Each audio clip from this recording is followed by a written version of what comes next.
Tamam. Yuk, ya. Deket. Maju. Terus, gak usah izin. Pon. Assalamualaikum warahmatullahi wabarakatuh. Tamam. Melanjutkan yang kemarin. Dan ngapunten ya. Nggih, sekolah njaluk ngapunten soalé wingi seminggu luwih, rong minggu. Ya wis dados kemarin niku ada multaqo alumni Yaman, terutama alumni Ahqaf. Jadi nek alumni Said Muhammad itu namanya Hay'ah Safwa. Yo, Hay'ah Safwa. Marang ngono alumni Habib Umar Darul Mustafa ono dhewe. Terus alumni Al Idrus ono dhewe dan seterusnya. Jadi alumni Timur Tengah Al Azhar ono dhewe. Lah kula alumni Al Ahqaf iku namanya Himmah, Himpunan Mutakharijin Mutakharijat. Dan iku sak Indonesia diundangi kabeh alumni sak Indonesia. Mulai Banjar. Nah, Banjar iku Banjarmasin, ngene guru sekumpul kuwi. Wake kanjak bareng jam Banjar ya. Sumatera Utara. Sulawesi ono, Aceh ono. Mari ngono teko kabeh. Sumatera, Sulawesi, Kalimantan. Nah, Kalimantan ya ono. Ngumpule ndek Gresik, Jawa Timur. Ya, Gresik. Nah, walhasil sing Jawa ya wake, Jawa Barat pemane, Jawa Timur, Jawa Tengah, NTB, Nusa Tenggara Barat, Lombok, NTT, wis teko kabeh. Lah kula ya diundangi, ana undangane, terus mana sing ngundangi ya guru-guru. Dadi ya wis ya piye?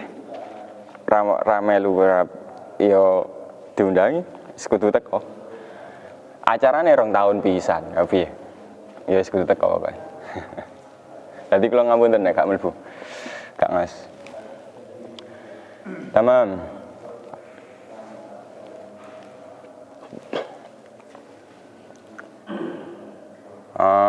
Oke. Pun nggih ngelanjutaken kitab Yakut Nafis ma yahrumu ala manin taqada wudu'uhu. Ayo dirono. Wa yahrumu untuk haramna ala manin taqada ngatasé wong sing batal wudu'uhu. Sing batal wudune. Arba'atu asya iki sing orang yang batal wudunya nggih. Orang yang batal wudunya, dia haram, nggak boleh melakukan apa? Salat pertama. Kedua, tawaf. Wa masul mushaf, megang tok ya. Nek masu itu megang. Wa hamluhu, nek hamlu ku bawa. Kene didelok bedane hamlu ambek masu. Nek hamlu sekedar nemplek kertase. Ya. Baik nemplek lafate sampai jemuk lafate atau nempel mau kertas tok. Itu namanya masu. Paham ya? Terus ono maneh pucuke Quran. Nah, biasanya kan ono sampule Quran. Sunduk ya wadahe Quran utawa sampule Quran. Sampai demok pucuke tok iku juga termasuk masu. Paham ya? Jadi kalau ada Quran itu apa? Lafdu minal Quranul Karim wa qasduhu lil qiraah.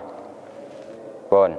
Jadi Quran itu suatu buku, suatu kertas yang ada tulisan Al-Qur'an. Ya Al-Qur'an wis ngono niku. Ya. Alif Lam Mim dan seterusnya. Terus ada qasdu untuk membaca. Ya ketika nulis atau mencetak itu anak qasdu membaca. Pun paham sampai sini? Oke. Saiki pengembangan. Gak ono ning kitabe, dirungono. Pengembangan. Ketika dia nulis Quran tapi enggak disengaja atau enggak menyengaja untuk membaca. Hukumnya piye? Quran, ya sampai nulis Quran, semisal Yasin wal Qur'anil Hakim innaka laminal mursalin, sampai tulis tapi enggak menyengaja untuk dibaca. Ya wis pengen nulis tok. Piye hukumnya terus nek sampai nyekel iku? Hah? Piye hukumnya? Ana sing ro? Hah? Apa? Ayo. Nulis Quran tapi enggak disengaja untuk membaca. Piye? Nek sampai nyekel tulisan iku mau. Batal atau haram apa enggak? Nek batal pasti batal karena batal wudune. Tak haram ta ora? Nah, iku musyawarah wis taleki. Ya. Ono iku bahasane. Di kitab sarah-sarah nek matan ra ngerono. Wis. Dadi bahasan sing unik-unik iku ya unik-unik itu akhirnya di kitab sarah. Lah saiki hamlu. Nah, nek hamlu itu ada unsur membawa. Jadi lebih parah hamlu daripada masu. Masu itu mau demek tok, ya demek megang. Tapi kalau hamlu berarti sampean apa? Membawa. Gini hamilun artinya membawa. Makanya kalau ada orang yang mengandung namanya hamilun, orang yang membawa bayi. Artinya ya wis, artinya di dalam rahim itu. Paham ya? Hamilun. Jadi memegang saja enggak boleh, apalagi membawa. Ya. Contoh liya. Contoh yang lain, semisal sampean pucuke serban iki dikai Quran. Nah, iki semisal iki Quran. Ya. Temene bawa, mari ngono sampean megang pucuke serban yang lain. Ini juga termasuk nggak boleh. Kenapa? Karena membawa itu nggak harus dengan tangan, dengan alat pun itu juga termasuk membawa. Contohnya sampean bawa tas, di dalamnya ada Quran, ya bawa tas di dalamnya ada Quran tok, maka itu juga termasuk membawa. Tas itu alat untuk membawa. Paham ya? Jadi alat untuk membawa Quran itu juga nggak boleh dipegang. Begitu pula serban tadi, alat untuk membawa Quran. Paham dari sini? Ayo, disemak. Jadi kalau sampean membawa Quran baik dengan tangan langsung atau dengan alat yang bisa membawa Quran, maka di situ hukumnya haram. Karena Qurannya jelas. La yamassuhu, hu balikin yang Quran illal mutatahharun. Paham dari sini? Oke. Ada pertanyaan sebelum lanjut bab? Ini sudah akhir bab wudu ya. Sekarang masuk bab ghuslu, bab mandi. Ada pertanyaan? Paham ya? Oke. Gak apa-apa kalau sampai ada pertanyaan, malah enak. Maksudnya itu bacanya nggak terlalu banyak, pengembangan, soal-soal pengembangan lebih banyak. Silakan. Nggak ada? Tamam. Al-ghuslu.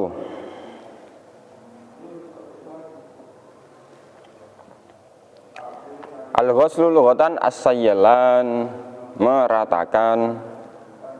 Wa syar'an sayyalanul ma' ala jami'il badan bin niyatin mahsusatin. Mandi secara bahasa itu mengalirkan air kepada tubuh, baik merata atau enggak merata.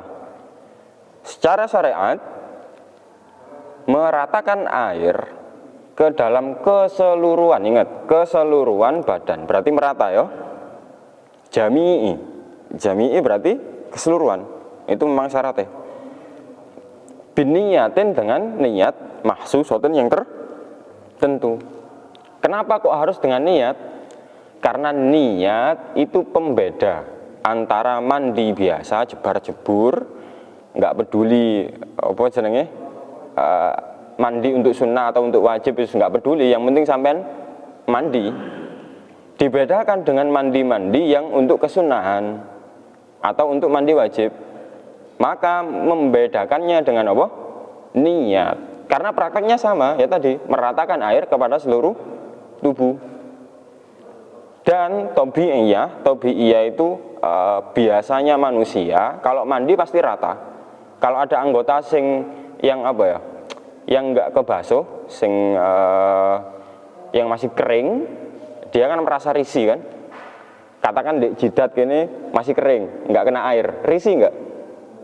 Nah, makanya sama praktek antara mandi biasa dengan mandi wajib atau sunnah, yaitu meratakan badan. Karena memang tobi'iyah manusia mandi ya pasti rata, enggak rata malah risih, ya enggak nyaman gitu, paham ya? Nah, walhasil sama prakteknya, tapi yang membedakan dengan niat. Dan niat di semua ibadah itu wajib. Hadisnya semuanya sama. Innamal a'malu binniyat wa innamal likulli imri'in, lagi loh. Kuncinya likulli imri'in. Sesuatu yang hubungannya dengan ibadah. Wa innamal likulli imri'in ma nawa. Ya. Jadi sesuatu yang hubungannya dengan Allah, ibadah dan seterusnya, maka dia harus disertai dengan niat. Ya, agar dapat pahala, agar sah dan seterusnya. Oke. Mujibatul husli, yang mewajibkan sampean mandi, sittatun, ada 6.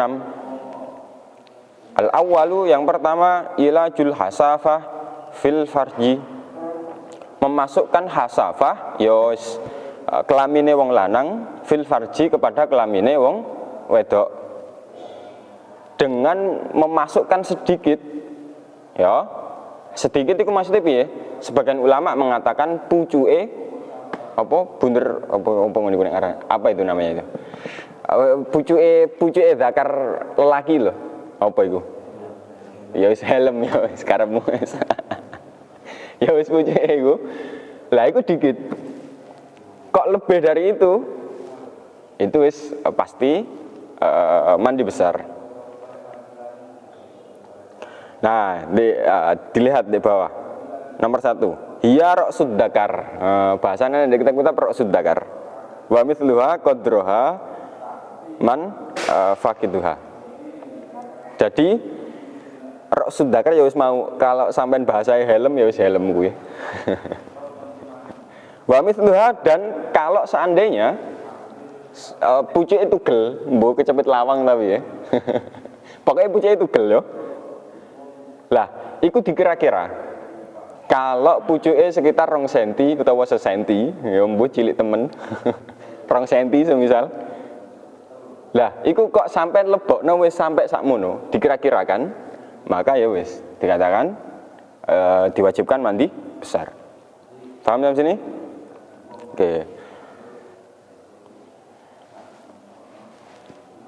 Wasani, kedua, khurujul mani, keluarnya mani. Nah, keluarnya mani ini juga penyebab mandi besar. Sampai memasukkan alat kelamin ke laki-laki ke perempuan tanpa keluar mani. Ingat, tanpa keluar mani itu sudah wajib mandi besar. Nah, kalau sampai keluar mani ya malah double. Pokoknya mandi besar, mandi wajib. Kalau konteksnya nggak memasukkan atau nggak sah nggak dalam hal jima, semisal sampai mimpi basah, itu keluar mani kan? Lah, ketika keluar mani seperti itu juga sama, mewajibkan mandi besar. Pertanyaan orang yang baru belajar fikih, kalau jima plus dia keluar mani, apa mandi wajibnya double gitu? Karena memenuhi syarat yang pertama atau yang kedua, terus mandinya double gitu? Ya enggak, ya enggak, mandinya tetap satu.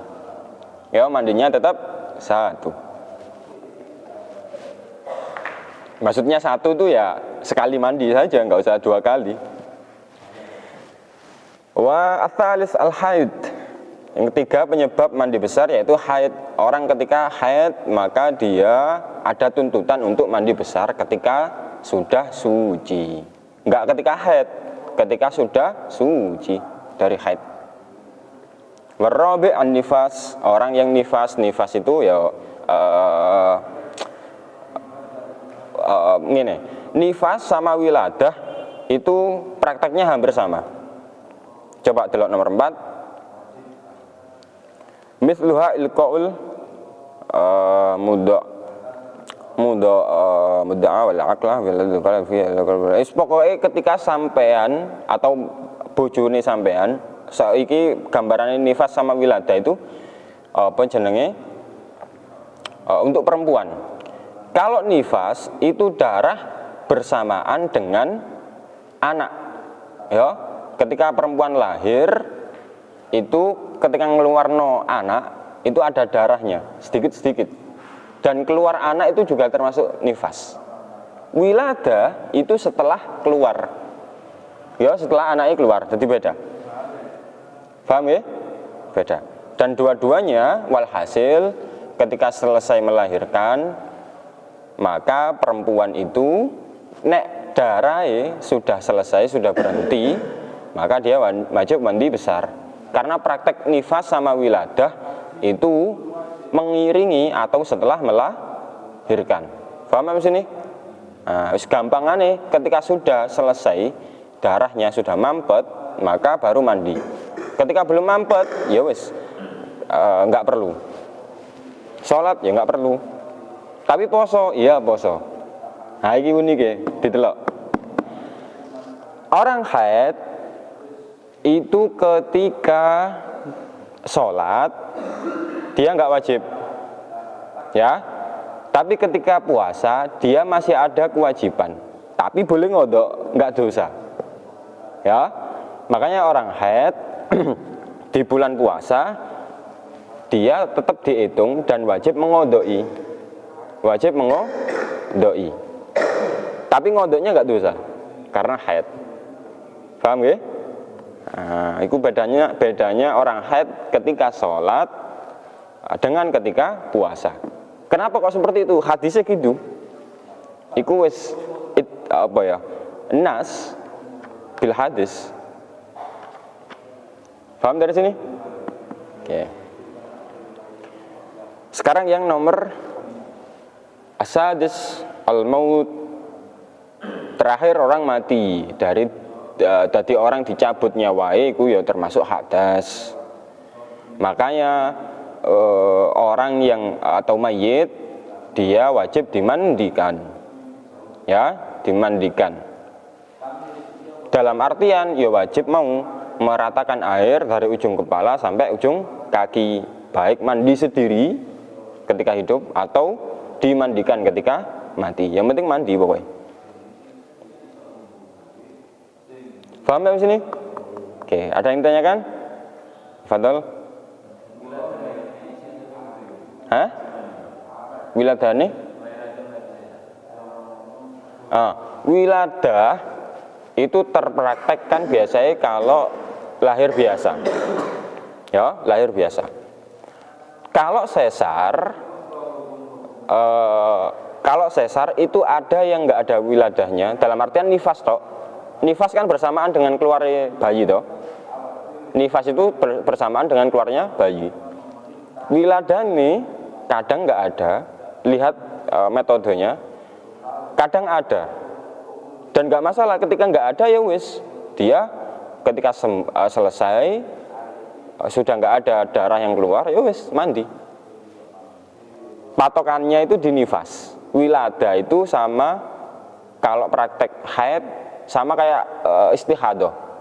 Tapi hukumnya nggak sama dengan istihadah loh ya. Hukumnya wiladah itu tetap mewajibkan mandi besar. Gini, tak kasih praktek dulu. Ovum, bahasa IPA itu ovum ya, rahim. Jadi rahim wanita, semisal segini, bayangkan aja segini. Lah, dinding rahim itu ketika dibuahi oleh sel telur, maka dia membesar. Ya, dan membesar jadi janin jadi bayi dan seterusnya, besar. Lah, ketika dia putus dari dinding rahim, dalam artian sudah nggak makan darah ibu, nggak makan ASI dari ibu dan seterusnya, maka karena dia daging kan diputuskan, ya diputuskan, otomatis dia keluar darah. Lah, keluar darah ini penyebab wiladah. Kalau keluarnya bersamaan dengan bayi, dan bayi itu asalnya juga darah, maka dia namanya nifas. Paham? Nah, istihadah prakteknya juga gitu. Ketika rahim itu nggak dibuahi oleh sel sperma, nggak dibuahi oleh sperma, maka dinding rahim dari sel telur itu akan gugur menjadi darah. Namanya darah haid. Paham dari sini? Namanya darah haid. Ketika sel telur nggak dibuahi, maka dia gugur menjadi darah haid. Gampangannya mambu ngono lho. Pokoknya bosok dhewe metu dadi haid. Nah, kalau istihadah beda. Dinding rahim atau ketika penyakit. Bukan karena sel telur ya. Makanya istihadah itu tetap wajib sholat. Paham di sini? Nah, meskipun dengan kondisi ayo bocah. Piye aku lu gak turu mulai wingi. Aku subuh ning makom aku gak turu. Sepeda gak turun ya yo, semangat. Allah ya. Jadi walhasil ketika istihadah itu bukan karena sel telur. Mungkin karena luka rahime, karena tekanan pikiran, atau karena apa. Akhirnya menyebabkan darah keluar. Dan darahnya darah murni. Bukan darah karena sel telur. Nah, gitu wis ya. Nah, wiladah juga gitu. Itu darah bukan karena sel telur, tapi karena diputusnya aliran atau itu loh, kayak usus itu loh. Kan pusar, tali pusar itu kan nyambung ning dinding rahim. Lah ketika itu diputus kan otomatis keluar darah. Kalau keluar darah itu namanya wiladah. Paham ya di sini? Nah, kontraksi itu juga menyebabkan wiladah. Jadi dinding rahim itu kayak sobek-sobek gitu. Yo sakit, yo ngene wis. Tapi pahala yo gede tenan wong wedok. Sekaken pahala wong wedok yo. Gak lapo-lapo yo oleh pahala. Semisal kalau contoh-contoh di kelas itu semisal orang Jumatan. Laki-laki pengen dapat pahala itu harus usaha dulu. Berangkat Jumatan, melakukan kewajiban, mandi dan seterusnya baru dapat pahala. Perempuan dengan dia nggak Jumatan malah dapat pahala. Karena perempuan ketika Jumatan itu makruh dilakukan nggak dapat apa-apa, ditinggalkan malah dapat pahala. Nah, enaknya perempuan itu. Yo, enaknya perempuan. Ndelok TV, lihat TV sama apa ya? Gawe mie ambek wis ndelok TV wis apa sinetron tau apa. Enggak Jumatan, dia malah dapat pahala. Nek Jumatan malah gak oleh apa-apa. Lha penake wong wedok. Wis wae keutamaan perempuan. Ada hadis khusus tentang perempuan. Li huquqil mar'ah dan seterusnya. Kapan-kapan. Kelamaan kalau dijelasno ya. Terus lanjut. Wa furudul ghusli. Kefarduan wudu. Pertama, kefarduan wudu ada dua ya. Furudul ghusli isnani. An-niyat, pertama niat, wa ta'mimul badan ilal ma'. Nah, wis meratakan air dengan meratakan air di seluruh badan atau meratakan badan bil air, bil ma'. Terserah mbok wala-walik terserah murate, yang penting paham. Syurutul ghusli, syarat-syarat ghusl. Wahia syurutul wudu as-sabiqah. Syarat-syarat wudu itu sama dengan syarat-syaratnya syarat-syaratnya mandi besar itu sama dengan syarat-syaratnya wudu, yaitu apa? Harus menghilangkan najis dan seterusnya. Paham ya sini? Tamam. Lanjut, sunanul ghusli, kesunahan mandi, katsiratun akeh, banyak. Sama kayak kesunahan wudu kemarin ya, juga banyak. Minha sebagian, sebagian. Beliau yang nyebutnya sebagian. Al-qiyam, aduse mbek ngadeg, aja mbek lungguh. Pondodok, aduse mbek ngadeg. Wal istiqbalul kiblat, madhep kiblat, wal wudu, terus wudu. Wudu di sini iku ada ulama yang mengatakan setelah mandi, ya wudunya itu setelah mandi atau sebelumnya. Tapi yang muktamad atau masyhur itu setelah mandi. Ya, setelah mandi.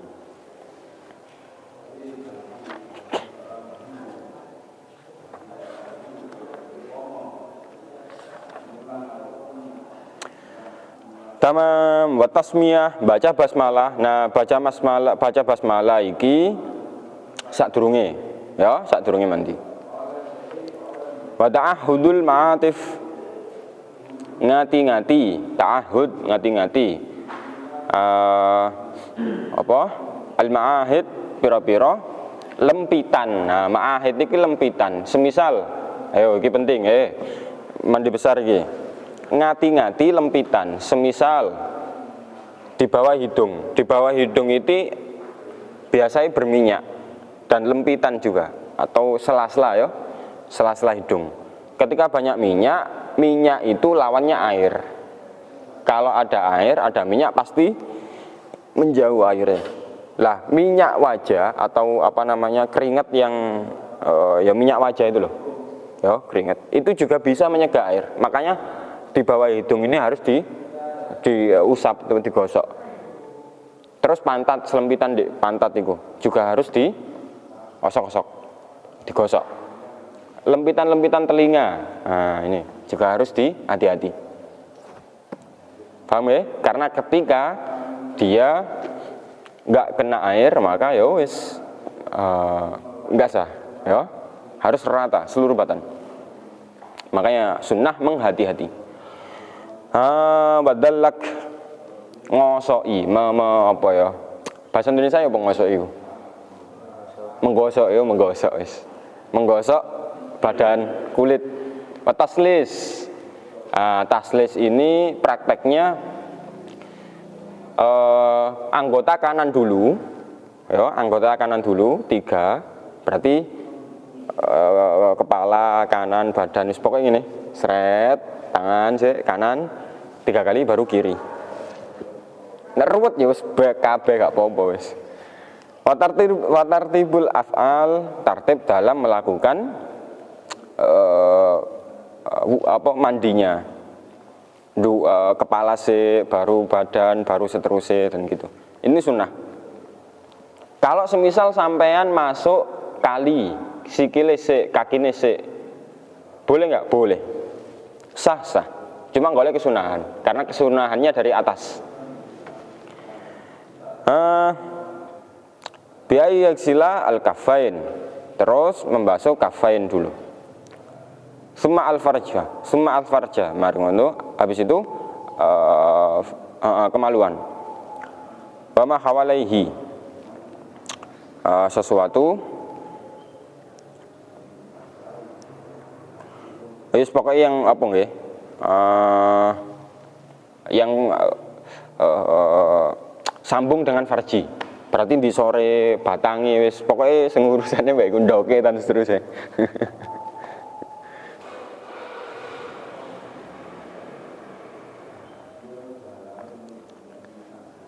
Summa yatamat madu. Yatamat mado. Terus matmado sama kayak wudu. Wa istinsak sama kayak wudu. Summa yatawaddo. Nah, kan? Summa yatawaddo. Nah, ditelok. Baru dia wudu. Summa yata'ahad al-ma'atif. Niti-niti al-ma'atif, lagi-lagi. Lempitan-lempitan. Summa yufido alma ala roksi.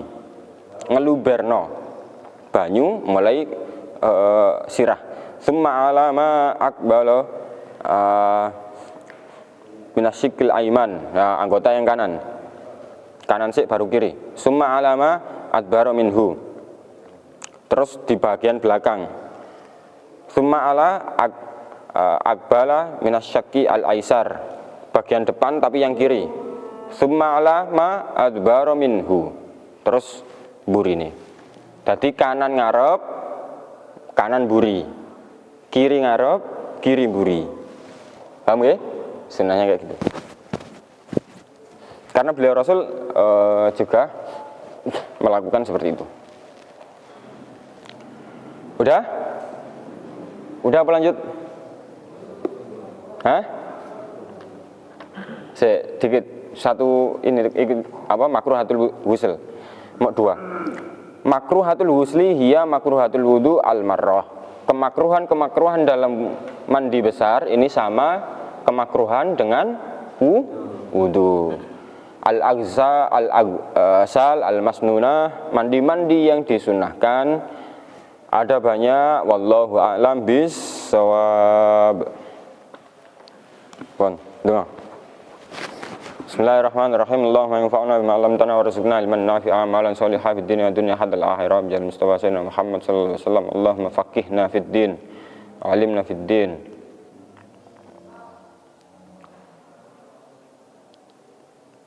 Allahumma zidna ilman nafi'an amalan shalihan fid dunya wa dunya hadal akhirah.